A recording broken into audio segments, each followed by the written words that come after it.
Hey there, how's it going everyone? So today we're going to be reacting to SCP-348, A Gift from Dad. Now, this is another safe class anomaly. Let's just go ahead and get into it. Think back to your childhood and ask yourself, what was the most pain you've ever felt while growing up? As we develop, our understanding of pain evolves according to our different experiences. The older we get, the injuries we suffered as children, like a scraped knee or a bee sting, rarely cause us the same level of distress as they used to. Of course, when you are young and unfamiliar with sensations of pain, what you really need in that moment straight after you've fallen off your bike or tripped playing soccer is someone to pick you back up and give your sore spot a kiss. Perhaps you even need a bowl of warm soup to comfort you. Luckily for you, SCP-348 is exactly that.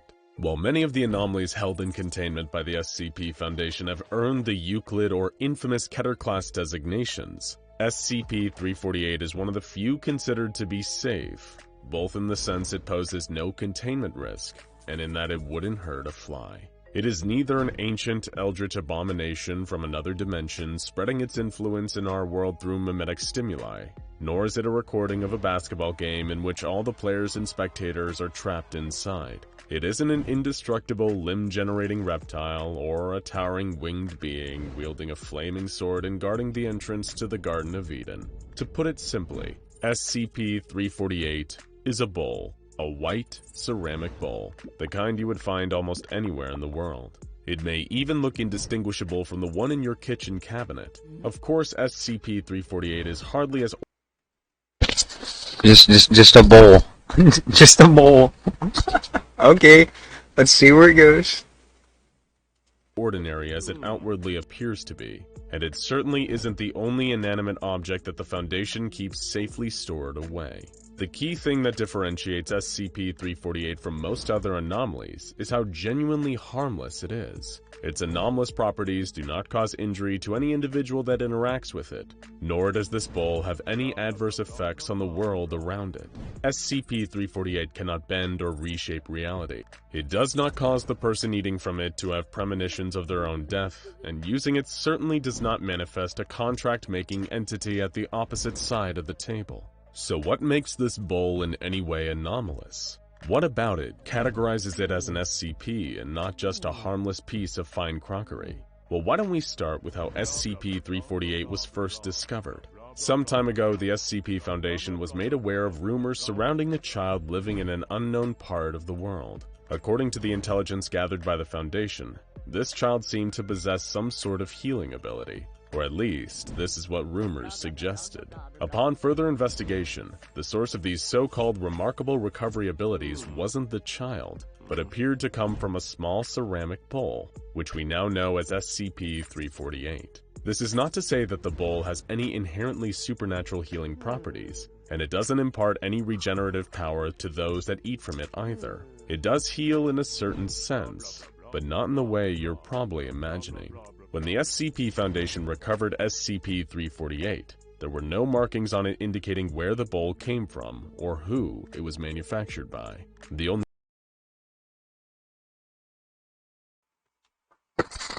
That's got me a little confused. They're saying so it does heal, just not in any way that we know or think of.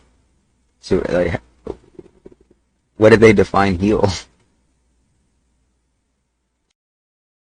visually distinct details worthy of note were flowery patterns that appeared to be hand-painted around both the inside and outside of SCP-348. The ceramic surface also bore the Chinese letters Shang Xini, which translates to the phrase, thinking of you. The child that first discovered it found the ceramic bowl in the attic of their home. The child's parents were both full-time workers and seemed to be somewhat neglectful of their child, although they refused to comment on this. But according to the findings of the SCP Foundation, the child had come to rely on SCP-348. Deciding to further investigate the anomalous properties of SCP-348, the Foundation began testing it, given that the child who first discovered the bowl had relied upon it. Tests involved Foundation researchers presenting certain children to SCP-348 and observing the results. So was this bowl haunted? Perhaps harboring some malicious spirit or entity that sought to corrupt these children? maybe even healing them in order to somehow use them as a vessel to break into our world. No. And while it may have not healed in any overt or expected way, it did heal in at least a metaphorical sense. If presented with an injured child sporting any form of minor ailment such as a cut or a runny nose, SCP-348 fills with warm soup. And yes, that's right, we said soup. What kind, you may ask? Well, that seems to vary. Sometimes it is tomato soup, other times it might be chicken noodle soup. While the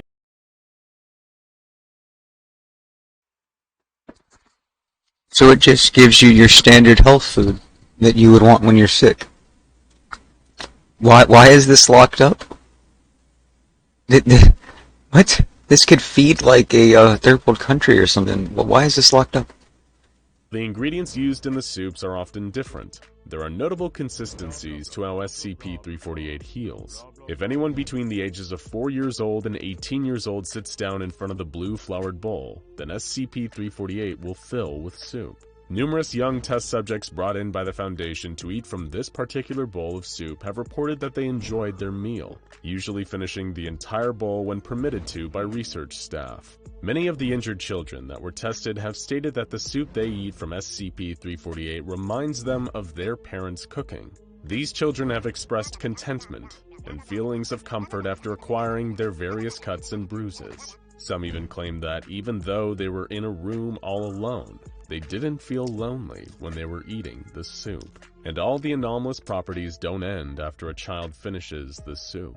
Usually, although not always, the bowl will leave the child a message, often some brief words of reassurance or comfort. These messages materialize on the inside rim of the bowl, and seem to be specifically tailored to the subject that has just eaten.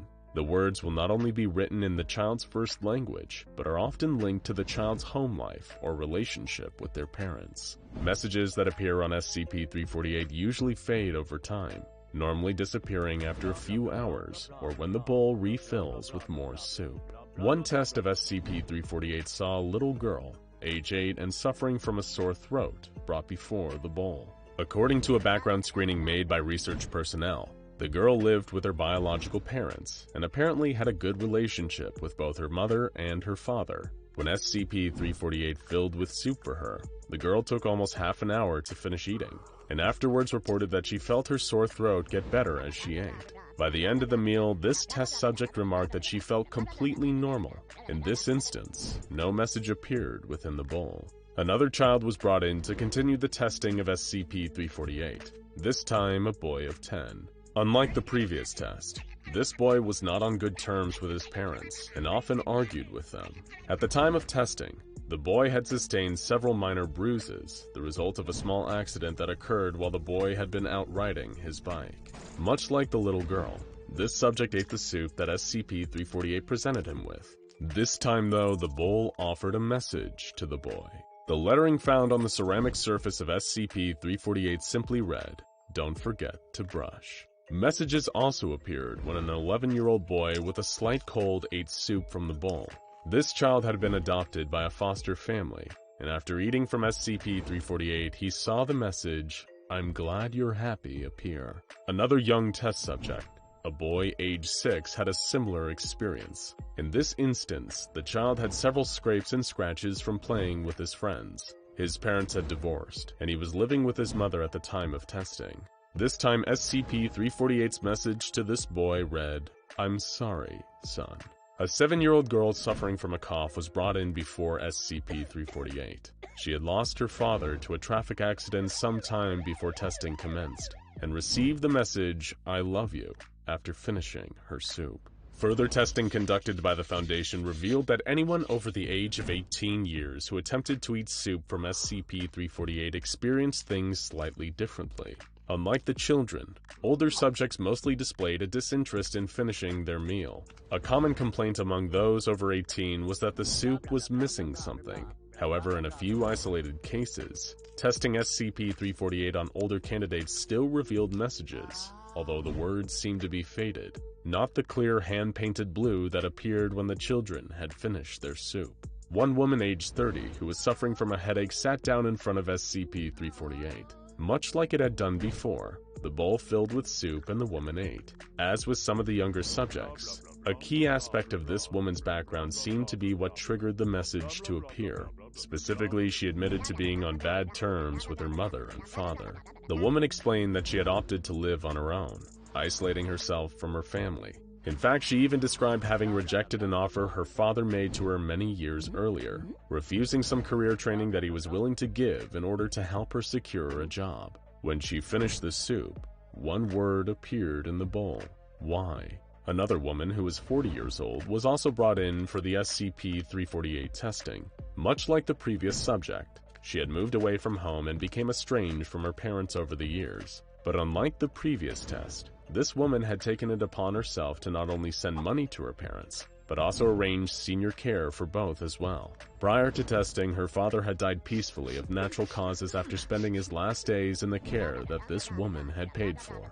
As the woman ate the soup from the bowl, she remarked about its apparently bitter taste, but also described her meal as fulfilling. After she had finished, the words "thank you" appeared within SCP-348. One other adult subject that produced a noticeable result from SCP-348 was a 40-year-old male. The results of this test appeared to be the most distinctly different from any previous adult or child. By now, researchers working for the SCP Foundation had determined that familial history seemed to play an important role in the outcome of any interaction with SCP-348, and this individual was certainly different to most. The man in question had murdered his father roughly a year before the testing took place. He began the test with SCP-348 while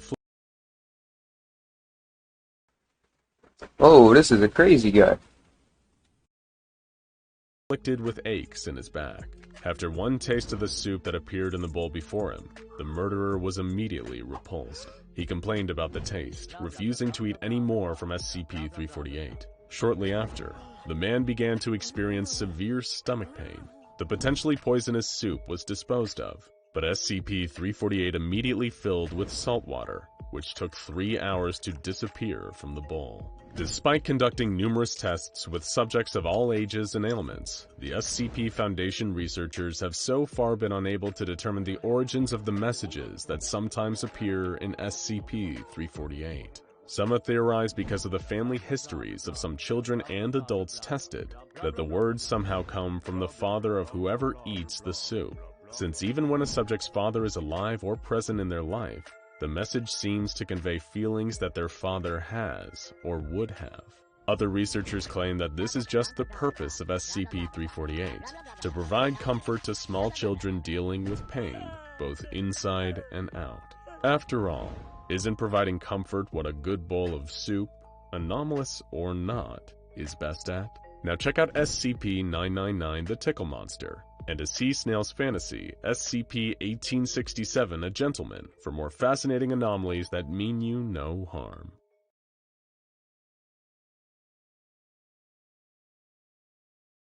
So I'm really confused on why this one is even kept in containment. This should be something that would be like, like let loose out in the world, and maybe not let loose, but like a good organization just takes it from place to place, I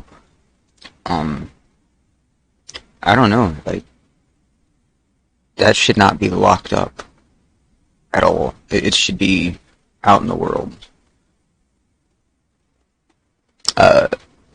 Thank you all for hanging out with this one. As always, I'll see you in the next.